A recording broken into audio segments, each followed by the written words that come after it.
Another thing. So yeah, they had this psychopathic patient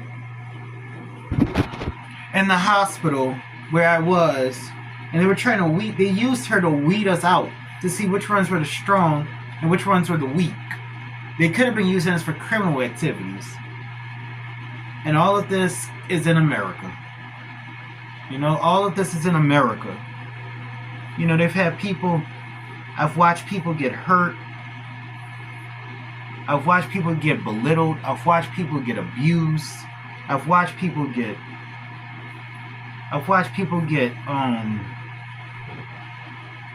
you know, all kinds of things. You know, I've watched people get treated unfairly all kinds of ways in this hospital. Now look, I'm not perfect. Okay? I'm not perfect. I've made mistakes as a kid.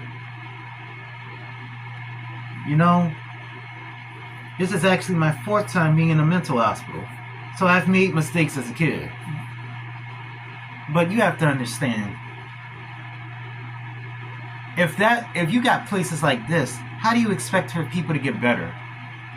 You know, how do you expect people to get better?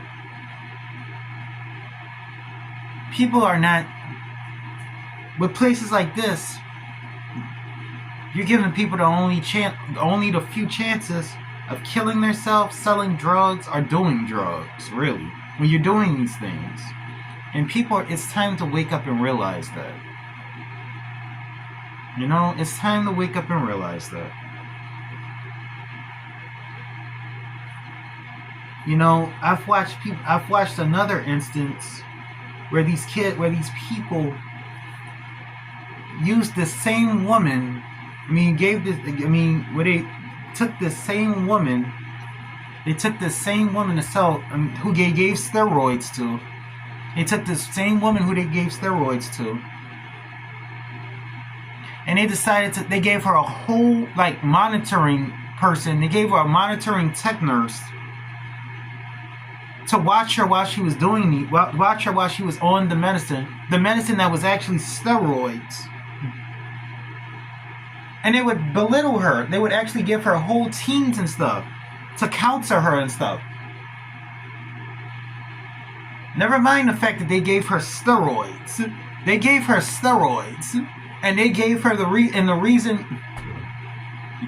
they gave her steroids. And then they decide to give her a team